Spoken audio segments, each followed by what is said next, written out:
Dua Flint, Mr. Glenview, sababu social media,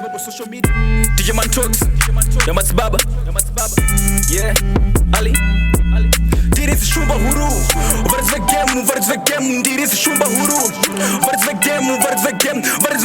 yeah, dirisi shumba, varz vegem, yeah, dirisi shumba huru, varz vegem, dirisi shumba huru, varz vegem, yeah,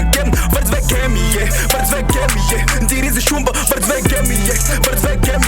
dirisi shumba huru, varz vegem, dirisi shumba huru. Varz vegem, yeah, ndirizi shumba, varz vegem,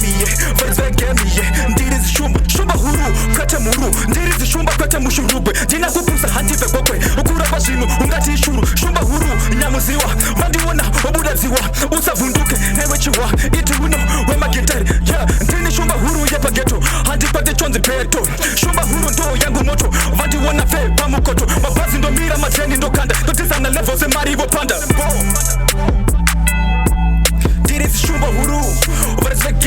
vegem, dirisi shumba huru, varz vegem, yeah,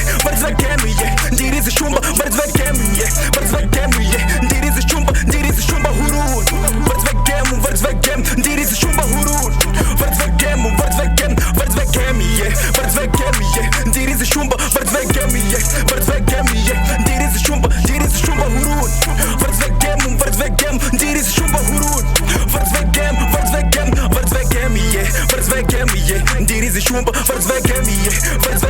yeah, ndirizi shumba, yeah, dukarama wetsi saticha nechoko, vantu ona vanoita noko, vana masini, vanoti doko, ndiri so much, pata kuvumbi, rapu yavu yakaneta mubora, ndiri ravu seskini ya pangule, makazitaza, ndiri gati wani, vanoti kwate sebota, vanoti ona nepanokila, handi karepa tex, ndiri pa top, wana kalep, kamera bae, ndiri pa city, ujango, dine makorona, bola tefote, iwa, ndiri chamisa we wano, ndirizi shumba, dirisi shumba huru, varz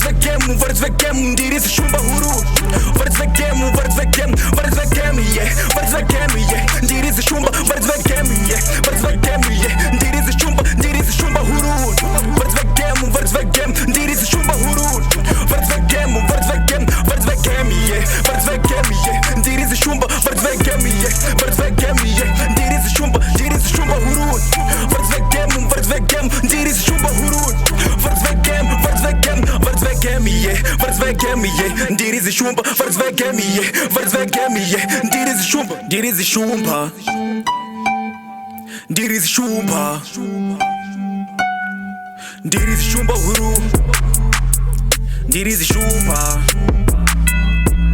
yeah, yeah.